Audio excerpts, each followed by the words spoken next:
আমার এটা কোনো কিছুতে হেজিটেট ফিল হয় না। এবং আজকে হচ্ছে আমি ওয়াশরুমও ক্লিন করেছি, পুরো বাসা ক্লিন করেছি, যেগুলো আসলে আমার ক্লিপে নেওয়া বা আপনাদেরকে দেখানোর আমার প্রয়োজন মনে হয় নাই।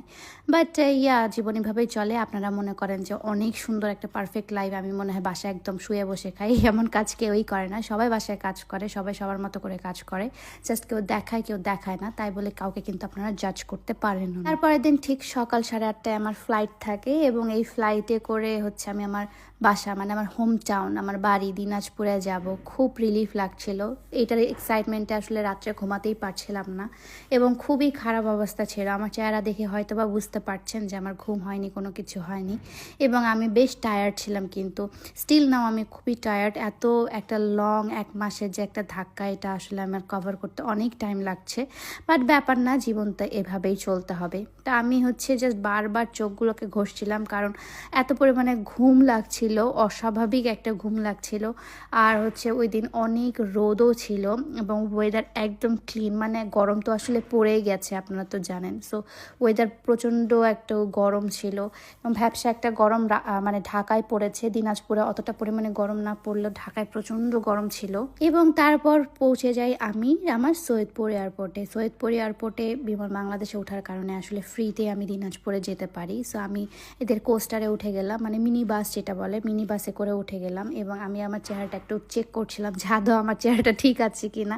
বাট ব্যাপার না, যেভাবেই আছি না কেন আলহামদুলিল্লাহ দিনাজপুর ফাইনালে পৌঁছে গেলাম। দিনাজপুর পৌঁছানোর পর আরেকটা যুদ্ধ শুরু হলো, সেটা হচ্ছে অটোর যুদ্ধ। মানে অটো দিয়ে এতটা পরিমাণে জ্যাম দিনাজপুরে, টু মাচ জ্যাম।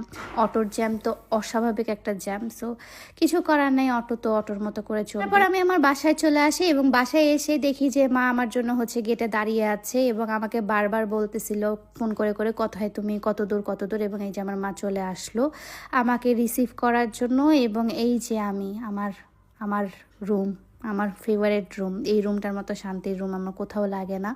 আমার ফেভারিট রুমে আমি চলে আসলাম। তারপর আমি একটা লম্বা ঘুম দিয়ে একদম ফ্রেশন আপ হয়ে উঠেছি। এখন হচ্ছে ইফতার করব আমি।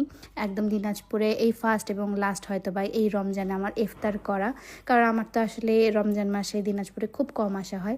ইফতারে আর খুবই সিম্পল টাইপের রাখি। এই ছোলা বুটটা আমার আব্বু অনেক খায়, তাই এই ছোলা বুটটা রেখেছিল আম্মু। এবং আম্মু আজকে আমাদের সাথে ইফতার করেনি, কারণ হচ্ছে গিয়েছিল নানু বাসায়, মামাদের সাথে সবার সাথে ইফতার করেছে। তারপর কি আমি আব্বুর জন্য প্লেট সাজাচ্ছিলাম, নিজের জন্য প্লেট সাজাচ্ছিলাম এবং হচ্ছে মুন্নিয়াপুও ছিল। সো মুন্নিয়াপুর জন্য আমি প্লেটটা সাজাচ্ছিলাম। সব কিছু মিলিয়ে বেশ ভালোই লাগছিল, একটা আনন্দ আনন্দ লাগছিল যে আব্বুর জন্য প্লেট সাজাতে পেরেছি। যদিও আমি ফার্স্ট রোজা আব্বু